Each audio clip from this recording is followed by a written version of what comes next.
સમાચાર।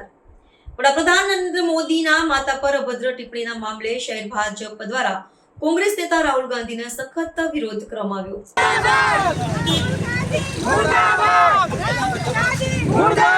ભાજપ દ્વારા કોંગ્રેસ નેતા રાહુલ ગાંધીના પુતળાને ગધેડા પર બેસાડીને પુતળા દહન કરાયું।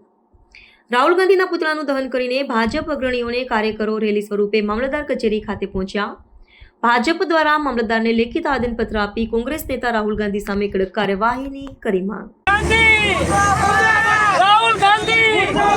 राहुल गांधी मोदी जी तुम आगे बढ़ो, हम तुम्हारे साथ हैं। અમારા શહેરા તાલુકામાં 124માં લોકપ્રિય ધારાસભ્ય જેઠાભાઈ ભરવાડ સાહેબના માર્ગદર્શન હેઠળ આજે અમારા તાલુકા નગરની તમામ મહિલા મોરચાની તમામ સક્રિય સભ્ય કાર્યકર્તાઓ અમે રેલી કાઢી છે। આવેદનપત્ર મામલતદાર સાહેબ શ્રીને આપ્યું છે અને પુતળાનું દહન પણ રાહુલ ગાંધીનું અમે કરેલું છે।